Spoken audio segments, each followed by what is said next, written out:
Hello friends, good morning. নিয়ে চলে এসেছি ছোট্ট একটি মিনি ব্লগ। তো সেদিন ছিল হচ্ছে শিবরাত্রি। তো সকালবেলা থেকে শুকনোই আছে, একদম নির্জলাটাই করেছি। তো কিন্তু সকালবেলা মাথায় শ্যাম্পু দেওয়ার আগে দেখলাম মাথার মধ্যে ভীষণ খুশকি হয়েছে। তো এখানে একটা এরকম প্যাক আমি ফোনে ইউটিউবে দেখছিলাম যে লেবু, সর্ষের তেল, নারকেল তেল দিয়ে মিশিয়ে একটা প্যাক তৈরি করা যায় যাতে খুশকি চলে যায়। তো সেটাই আমি করে নিয়েছিলাম। একটু করে স্নান সেরে আলতা পরে পুজো করে নিয়েছিলাম। তার পরক্ষণেই চলে এসেছিলো এই হ্যাপির মুহূর্তটা, মানে হ্যাপিনেসের মোমেন্টটা যাকে বলে। তো আমি বড়বাবুকে বলেছিলাম যে তুমি আমাকে ছোটোখাটো হলেও একটা গিফট ভ্যালেন্টাইনে কেন দিলে না।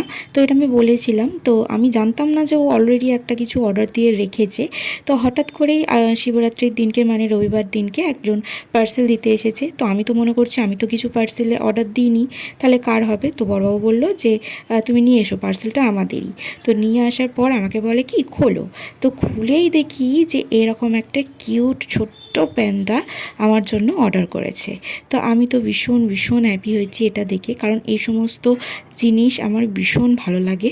তো দেখো আবার এই প্যান্ডাটার লাইট চেঞ্জ হয়। প্রথমে আমি পারছিলাম না চেঞ্জ করতে, তারপরে ওই কোথা থেকে দেখে এই যে এরকমভাবে প্রেস করলে নাকি লাইট চেঞ্জ হয়। তো ওই যে ওই বসে বসে দেখাচ্ছিল যে অনেক রকমের লাইট আছে। তারপরে নিচে গিয়েছিলাম, একটু রান্না করে চলে এসেছিলাম রেডি হতে। তো এই শাড়িটাই শাশুড়ি আমাকে কিনে দিয়েছিল শিবরাত্রির দিনকে পরার জন্য। একদম নতুন, দেখতেই পাচ্ছ সুন্দর দেখতে হয়েছে শাড়িটা। তারপরে সেজে গুজে বেরিয়ে গিয়েছিলাম হচ্ছে পুজো দেওয়ার উদ্দেশ্যে। দেখতেই পাচ্ছ এখানে সবাই গঙ্গা স্নান করে বাঁক নিয়ে যাচ্ছে বাবার মাথায় জল ঢালতে। এরকম কত কত মানুষ, ছেলে ছেলে বউ মেয়েরা সব যাচ্ছে। তারপরে এই যে চলে এসেছি পুজো দিতে। তখনও অলরেডি আমরা অনেক আগেই গিয়েছিলাম, কিন্তু তার সত্ত্বেও দেখি যে অনেক অনেক লাইন পড়ে গেছে।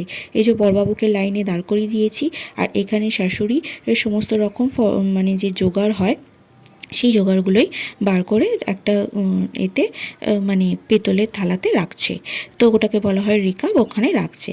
তো আমি এখানে দেখছি ঘুরে ঘুরে যে কত মানুষ ভিড় হচ্ছে, আর মানে আমরা সবে সবে গেছি তখন থেকে ভিড় হওয়াটা স্টার্ট হয়েছে। এই যে দেখো একদম রেডি করে দিয়েছে। এখানে আমি সাইডটায় দাঁড়িয়ে আছি, কারণ এতটাই মানে ভিড় হয়েছে, ঠেলাঠেলি হচ্ছে, তো পড়ে যাওয়ার ভয়। কারণ দুধের ওখানে এটা আছে, ঘটিটা আছে, পড়ে গেলে অসুবিধা আছে। দেখতেই পাচ্ছ ভিড়ের পরিমাণটা। এখানে লাইন দিয়ে দাঁড়িয়েছিলাম যে পুজো দেওয়ার উদ্দেশ্যে। এখানে 8জন করে ঢুকাচ্ছিল পুজো দেওয়ার জন্য। আর পুজো এখানে খুব সুন্দর করে হয়, খুব ভালোভাবে মন্ত্র বলে বাবাকে পরিষ্কার করিয়ে ঘি মধু দিয়ে নিজেদেরই পরিষ্কার করতে দেয়। ভীষণ ভীষণ ভালো করে পুজো করে। সমস্ত রকম রিচুয়ালস হয়ে গেলে আবার অঞ্জলি দেওয়ার জন্য মন্ত্র পড়ে, আলাদাভাবে মন্ত্র গোত্র বসিয়ে উচ্চকি করায়। ভীষণ ভালোভাবেই এখানে পুজোটা করা। এখানে বাবাকে দেখতেই পাচ্ছ। এইখানেই আমরা বিয়ের পর থেকে আমি এখানেই আসছি। তো এবছর তো রবিবার পড়েছে, তো সাথে বরবাবুও গিয়েছিল পুজো দেওয়ার জন্য। আর এখানে আমাদের নন্দী বাবা বসে আছে। তো চারিদিকটা ভীষণ সুন্দর করে সাজায় এইখানটা। আর আমাদের শ্বশুরবাড়ির দিকটাতে মানে এখানে কালী পুজো বলো, শিব পুজো বলো, খুব বড় করে হয়। মানে হলে বুঝতে পারবে, মানে চারিদিকে গান চলবে, লাইট, মানে একদম বোঝা যায় যে হ্যাঁ এই পুজোগুলো হচ্ছে। তো এখানে চারিদিকে দেখছি সবাই ফটোশ্যুট করছে। এখানে ওই গঙ্গার পাড়টাতে সবাই বাঁক সাজাচ্ছে, কত রকম করে বাঁক সাজাচ্ছে। কেউ কেউ শিবের লিঙ্গটা নিয়েছে, মানে শিবলিঙ্গ যেটা বলে সেটা পুরোপুরি বসিয়ে নিয়েছে, কেউ গোপালকে বসিয়েছে, মানে যে যেরকম পেরেছে একদিকটা করে বসাচ্ছে। ভীষণ সুন্দর লাগছে।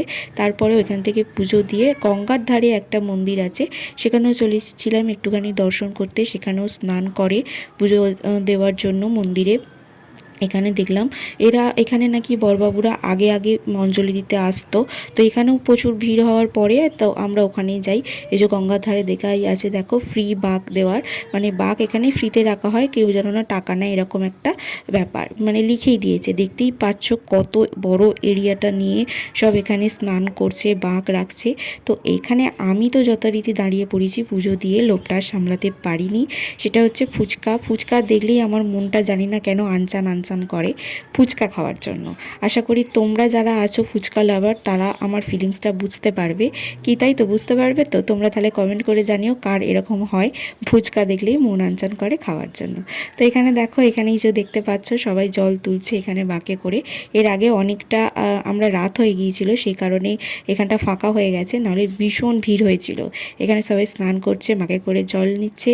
একটা আলাদাই সুন্দর দেখতে লাগে আমাদের শ্বশুরবাড়ির এইখানটা শিব পুজো হলে, কালী পুজো হলে আলাদাই একটা রূপ হয়ে যায় এখানটার। আমি দেখি ভীষণ ভীষণ ভালো লাগে। আর এই যে দেখো ফুচকা হাতে আমি দাঁড়িয়ে পড়েছি ফুচকা খাওয়ার জন্য এখানে।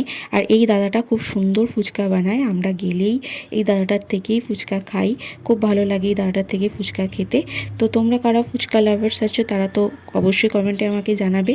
আর এই একটা ছোট্ট মিনি ব্লগ বলতে পারো আমি তোমাদের সঙ্গে শেয়ার করলাম। ভিডিওটা যদি ভালো লাগে তাহলে প্লিজ আমার চ্যানেলটাকে সাবস্ক্রাইব করো। আমাকে যদি ভালো লাগে তাহলে ভিডিওটা একটা ছোট্ট লাইক করে দিও। আর ফেসবুক থেকে দেখে থাকলে প্লিজ পেজটা ফলো করে নিও।